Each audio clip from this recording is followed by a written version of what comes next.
Deep in the farthest recesses of the most distant jungle lies a city populated by the most mysterious, terrifying, and downright grotesque denizens ever seen by mortal eye. Here, in the darkened corners of this cavernous locale sits an ordinary, average brick building with an innocuous, ordinary, average blinking neon sign which reads, On Air. It is here where each week Seth Breedlove and Mark Matzke convene to discuss the greatest mysteries the world has ever known. Now, strap on your hiking boots, grab your trusty walking stick, and don't forget the bug spray as we begin our journey through Monsteropolis.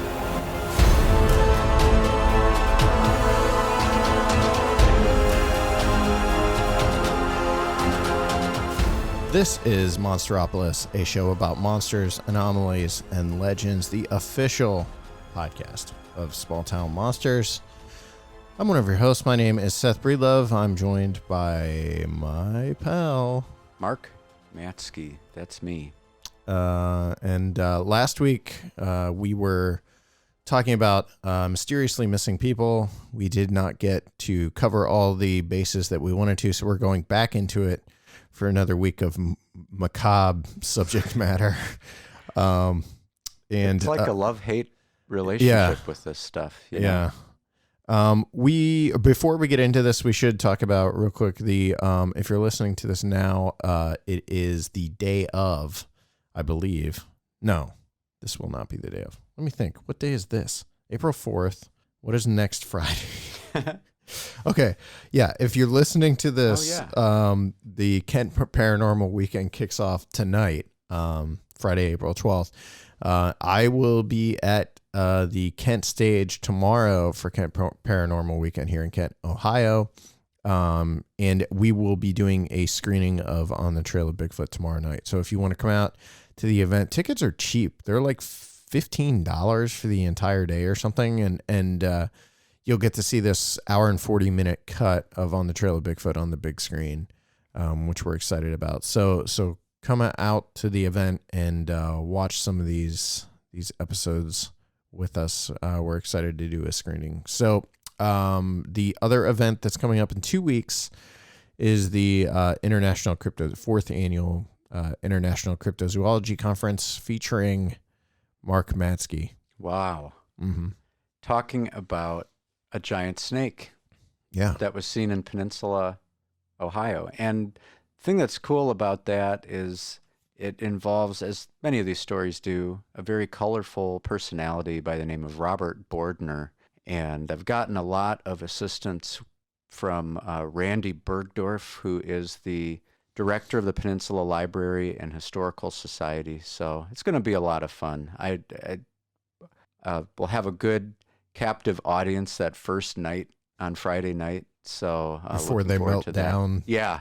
Right. From too much cryptid content. Yep. I'll get the melted down audience the next night at 7 p.m. after they've sat through an entire day of people talking. We're going to do the at least the East Coast premiere of Terror in the Skies. This will be the first audience in the world. It's hard to believe that is in 4 weeks, and it's going to be the first screening of Terror in the Skies to take place anywhere. And I'm sitting here with an unfinished version of the movie in the next room. But we're almost done. Like basically we just had to add in the animated sequences. The whole movie's cut, and I'm super excited to show it there with Lauren present. And Ken's going to be there too, right. And Ken's a part of the movie. So his presentation's early Saturday then as well. Cool. Is that about Thunderbirds? Or? It's In Search of was in the title of it. Monsters, probably. He's on a TV show called In Search of Monsters. In Search of Cryptozoology is his official title, and that's at 10 a.m. on Saturday. I wanted to bash this In Search of Monsters show real quick that everyone's a part of, apparently. This is the same show that contacted STM wanting us to license content to them for free. Oh, yes. So for free. Yeah, for free, for credit. Get out of here, TV. So this week we're going back into the mysteriously disappearing people. That's our favorite subject.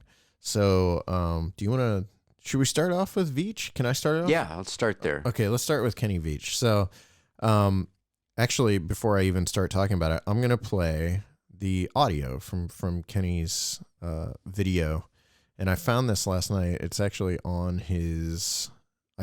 I honestly, it might be his YouTube channel still up. So, Kenny was a hiker who went mysteriously missing a number of years ago after talking about how he was going out to find what he called the M Cave.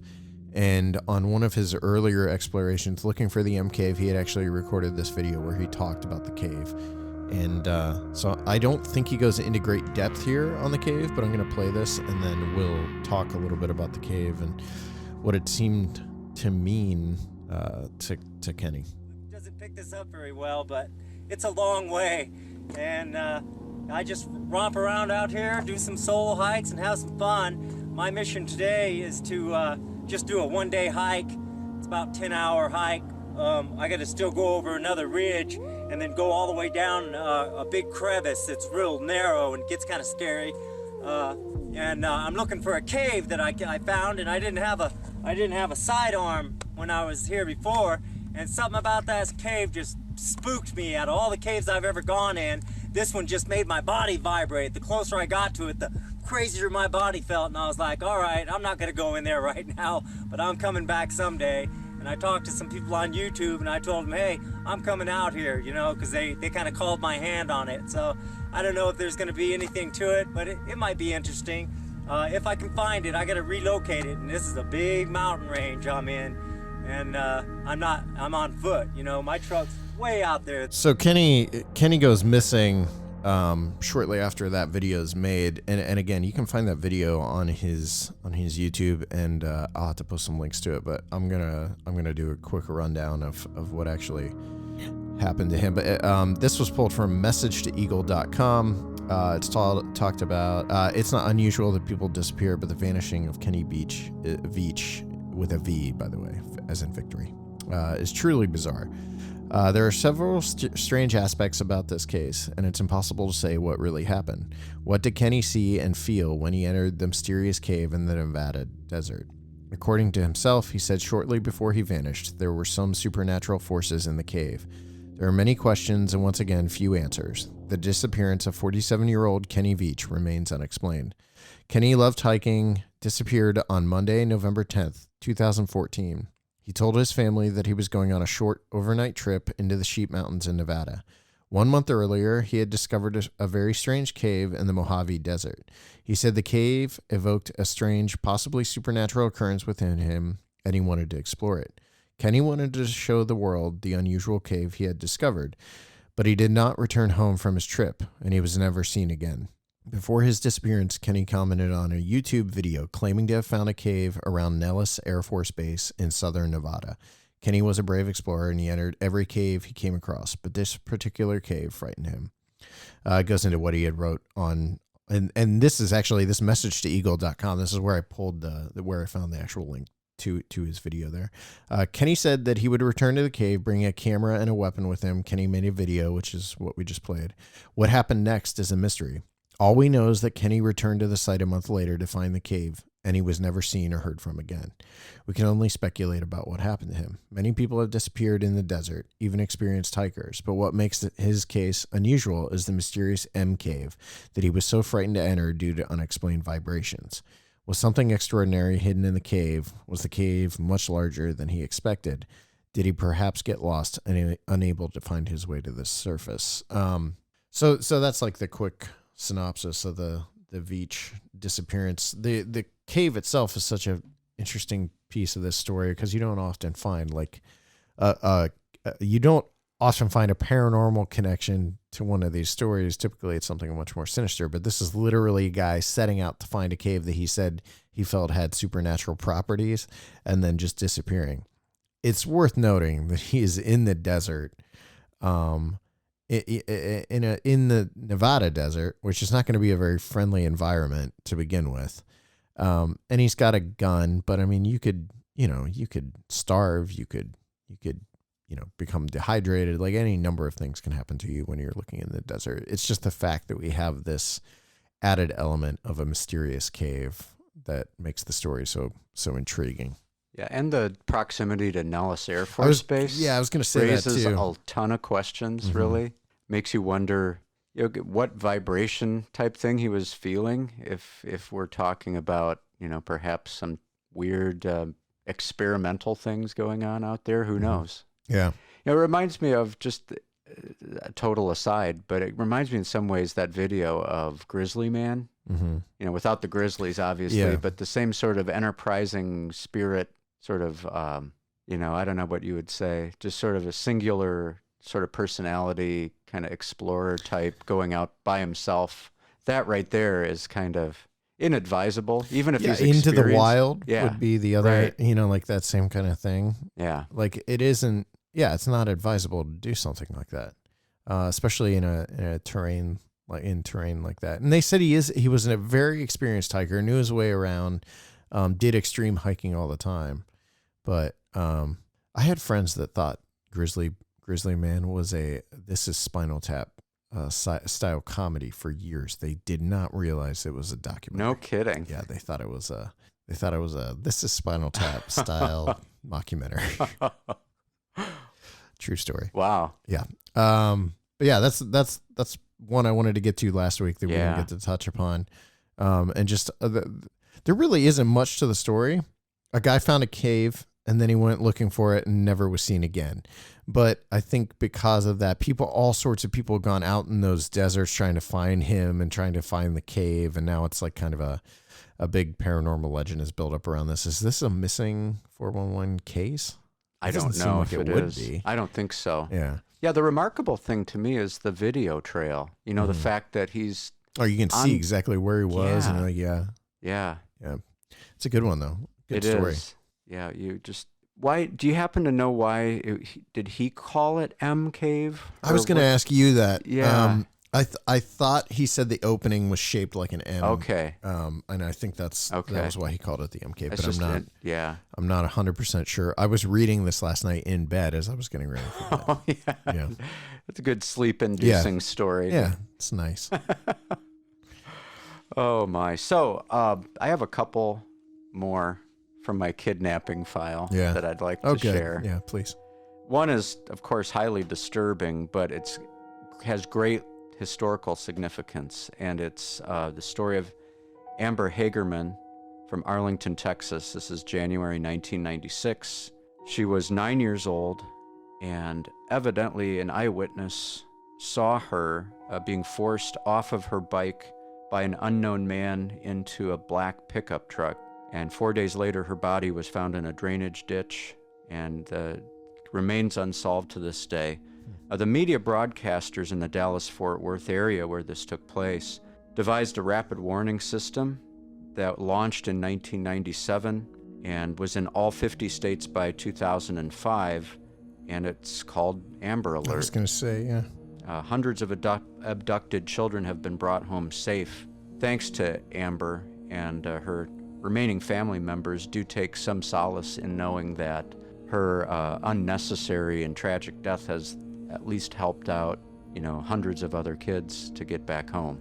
So I kind of ran across this looking at other cases, and I thought it was worth mentioning that the Amber Alert that's now sort of unfortunately a part of all of our lives, that began in a very personal way for one family. So.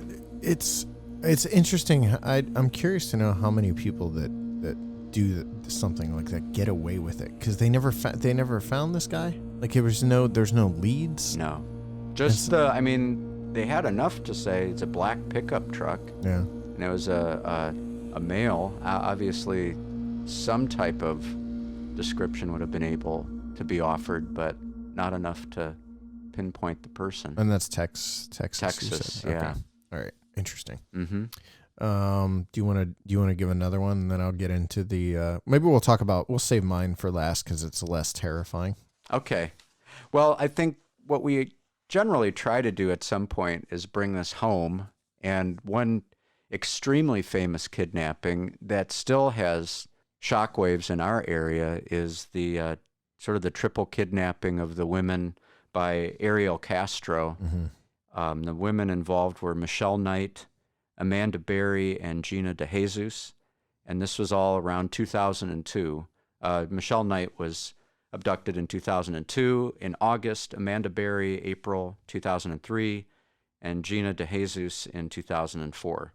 Ariel Castro, who is the man responsible for all of their abductions, was himself killed in prison in September 2013. And so sort of from 2002 to 2013, that story held sway in the Cleveland area and was always being talked about in some fashion, especially, of course, after the women were discovered and then the trial and everything. Yeah, can you talk a little bit about how they were found? Because that was like a big part of the... Oh, yeah. Really what ended up happening is that the women were, quote unquote, held captive, but it was more a psychological captivity than it was in like being chained to a post or something of that nature. And just gradually, one of the women in particular, and I forget which one it is without looking too carefully at the notes, started to test the waters and see, if there were any soft spots in Castro's defenses. I mean, he was enough of a manipulator that he would pretend to leave and then see if any of them would try to escape and then catch them, and then he would abuse them horribly to condition them not to try it again. But one of them did get out, and there was a neighbor by the name of Charles Ramsey who saw this happening and actually helped her, I think, break through a screen door to get out to safety. And he was hailed as a hero for a time in the local media, and then his life sort of devolved into something bad. I forget what happened to him. Yeah. But what they were facing, what these women faced day in and day out, were rooms that became de facto jail cells. There were chains attached to the walls and ceilings in the basement, and Castro fed them basically once a day. They bathed only when Castro deemed it necessary. And of the three, Michelle Knight was treated the worst. She had her jaw broken by Castro. And really the horrible part of the story, she became pregnant 5 times. Mm-hmm. Upon her release, she has since changed her name in an attempt to really start clean, start over. Castro played them against each other. As a master manipulator, part of his game was to get them not to trust each other. In part, I think, to keep them from working together to get out, but really sort of establish a pecking order between the three. And in another weird twist, Gina DeJesus was actually close friends with Castro's daughter. And that's how, when Castro came along one day and offered to give her a ride, she accepted because she knew him and had no idea what she was getting into. Yeah.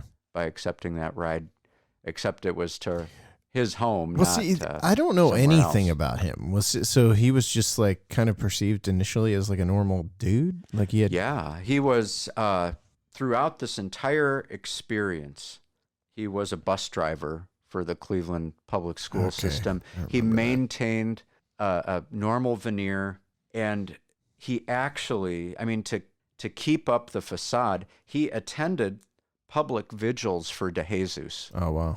Played in a band that did like a benefit concert for Gina DeJesus, and then went home. Yeah. And she was there in the basement or in one of the bedrooms. It was extremely, like, you have this almost split personality. I don't know that was ever diagnosed in him, but he was able to separate out these ways of being in the community to give people no sense that there was something unusual happening. But they're at least recovered in this situation. Amanda went on to do, she was on like a local TV station. She still is. She still is, okay. After researching this, I happened to see her on the news one morning talking about disappearances. So that's her. Yeah. She's leveraged that into helping other people, which is really commendable. I think, you asked about him. His life started to spiral downward after his divorce, which happened in 1996. He had 4 children with a woman named Grimelda Figueroa. Mm-hmm. And so he was able to maintain the facade as well by spending most of his time outside of the home. Mm-hmm.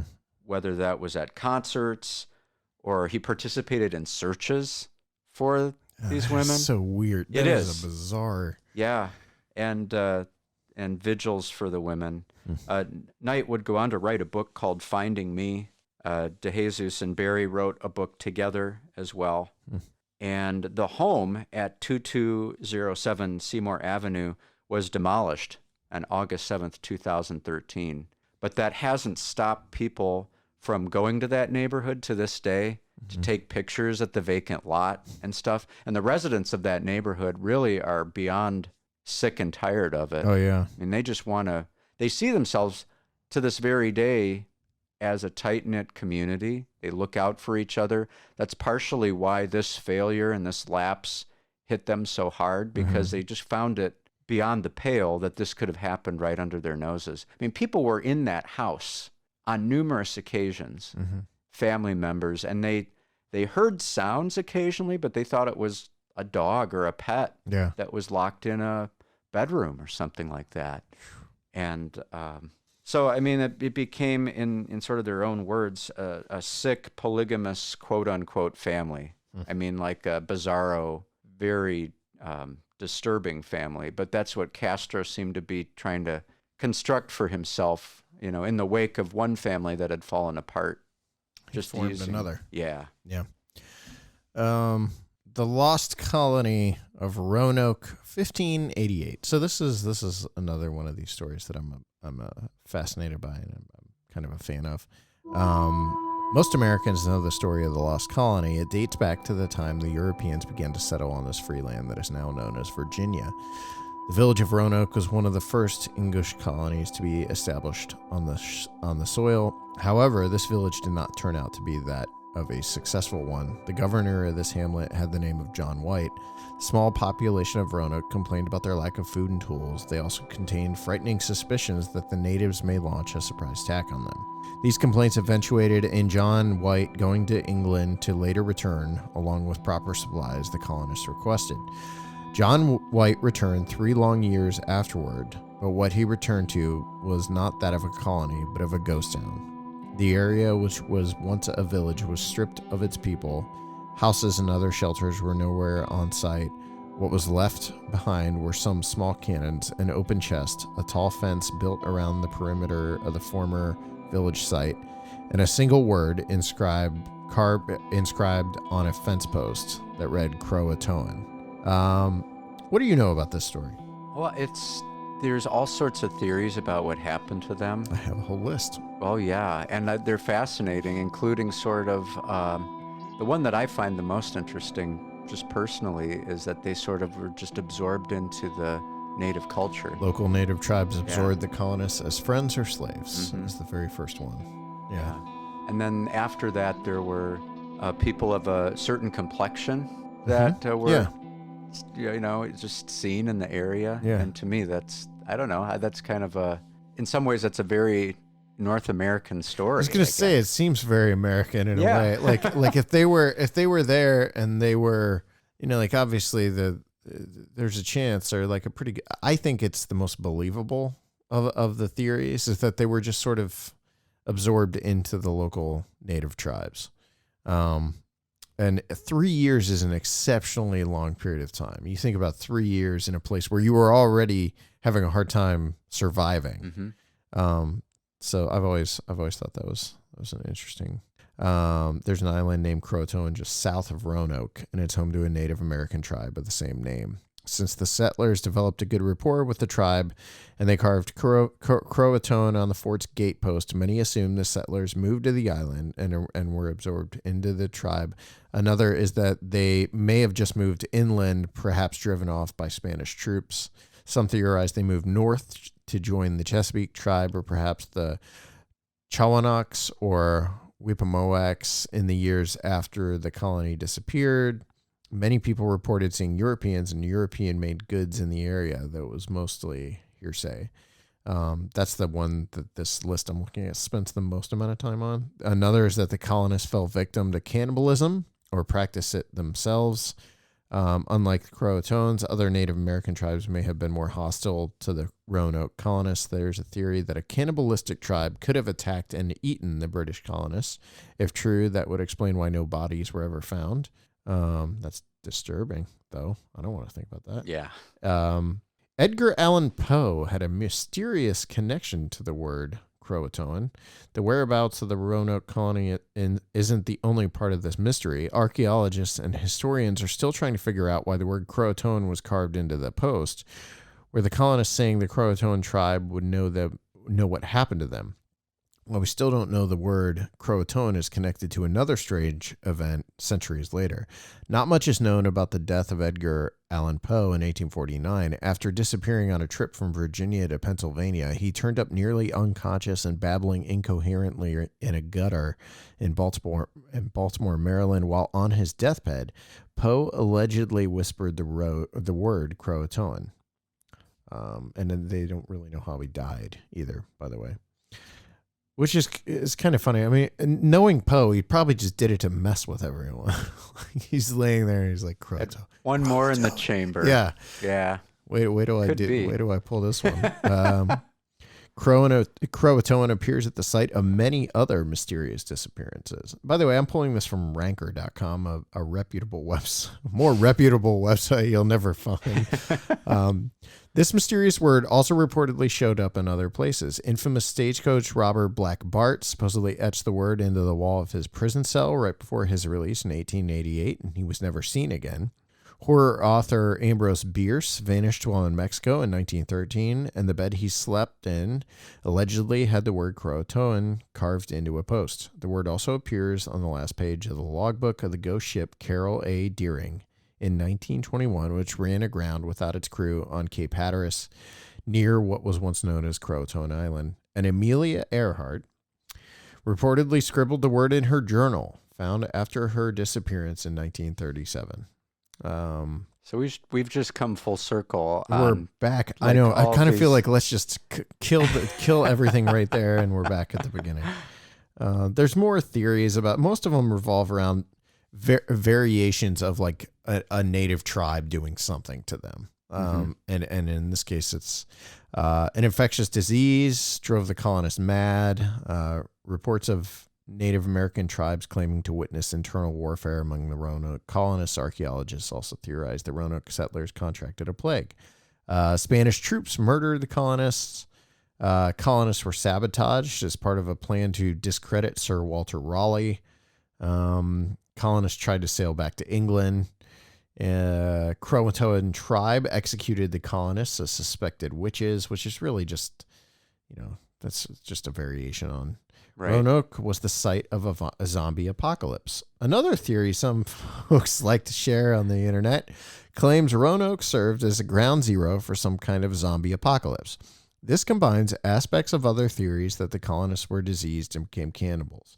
According to this idea, the settlers became infected with a zombie virus that gave them insatiable hunger for human flesh and hastened the decaying process of their own bodies. The remains would have been long gone, and the infestation would have been over before White returned. The Roanoke colonists were transformed into trees. Now we're talking. There we go. There we go. I didn't want to say that. Yeah, I was waiting for you to bring that up. The Croatoan tribe reportedly believed the island had a spirit who, if angered, had the ability to absorb the offenders into the woods. Literally, the spirit could transform them into trees, stones, animals, or anything else in nature. If this lore is taken at face value, that means no one actually went missing. They just became a part of the land. The reptilian devil of the woods possessed the colonists. I don't know at this point if these are made up theories or not. Some of these are X-Files episodes, I'm pretty sure. The Croatoans believed that greater spirits manifested themselves in the form of elements, and they reported a strange phenomenon that occurred at the same time as the vanishing of the colonists. Birds fell from the sky, and large numbers of wildlife died abruptly in the area where the native people hunted. The Croatoans told of an evil spirit that took the form of a reptile. They said it was able to attach itself to humans, causing them to demonstrate the demonic traits like violence, rapaciousness, and greed. The Croatoans warned the colonists that the evil reptilian spirit had infested the entire region, and once the infighting began, They knew the settlers were infected with the creature's evil, and that's why they turned on each other. They might have been victims of witches. The Dare Stones tell the story of the missing colonists. From 1937 to 1941. People began uncovering in gravestones supposedly written by members of the Roanoke colony. Man claimed to have found the first stone, a 21-pound rock, somewhere along the Carolina coast. It's believed that Eleanor Dare used it to write a message to her father, John White. In the alleged account, Dare says the colonists moved further away from the ocean a short time after White embarked for England, but they were plagued with illness and violent encounters with native tribes until only 7 colonists remained. I don't like that verse. That's sad. Aliens abducted the colonists. Here we go. Yeah. A mystery is extremely mysterious when an alien abduction seems like a logical explanation. That is one of the explanations for the missing colonists. Virginia Dare survived and was turned into a beautiful white doe is another theory. But anyway, that's my addition to the mysterious missing. I like when a sad story has an ending that can offer us these fun little rabbit trails, like the Roanoke. More than likely, to me anyway, they went off and lived with another native tribe. That's always it made the most sense. Yeah, and I mean, regardless of the theory, what that reminds you of is just the extreme vulnerability of these settlers. I mean, you just try to imagine what that would be like coming across the ocean and not really knowing what you're getting into in terms of just the scope of North America. And there you are in your little fort, imagining what are you even there to do? Whoa. And then there's this gigantic continent full of things trying to.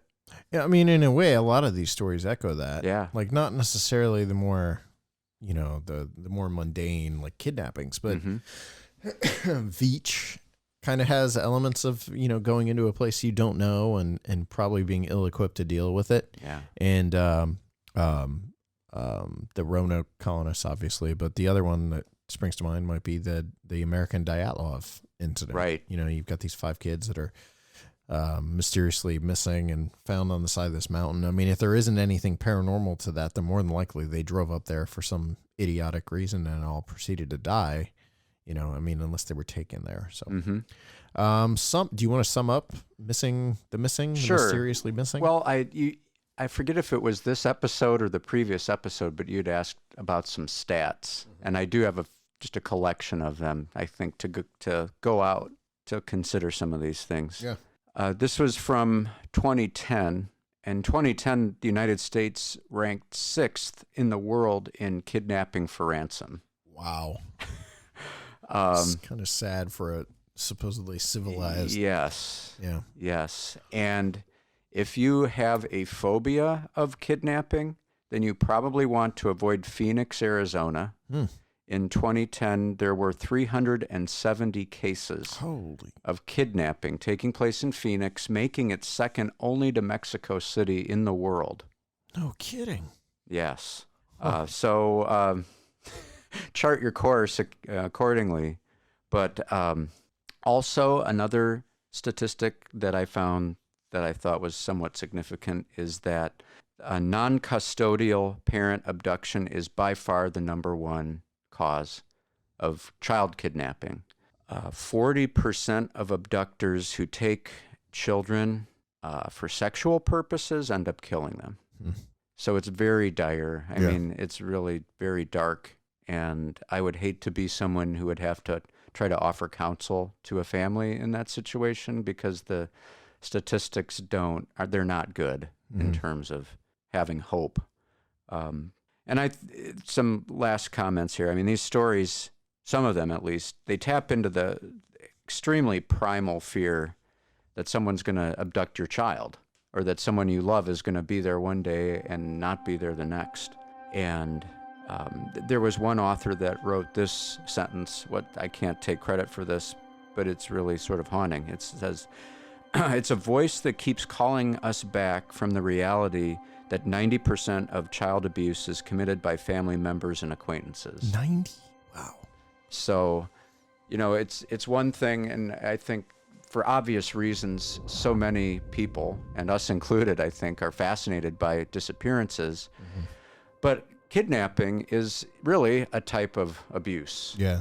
And a lot of it, I mean, the stories, what they all point to as the author of that sentence is getting at, it's people that you know and may not suspect, but it just is it's a wake-up call, I think, to trust but verify. You can find now that we've hit our 2 sober episodes, lifetime sober episode commitment. You can find Sasquatch on most podcatchers and on social media. Leave us a rating and review if you feel so inclined, and visit smalltownmonsters.com. There's a page directly for Monsteropolis and Sasquatch, the old show. So thanks for listening. Back next week. See you at Kent Paranormal Weekend or the International Cryptozoology Conference.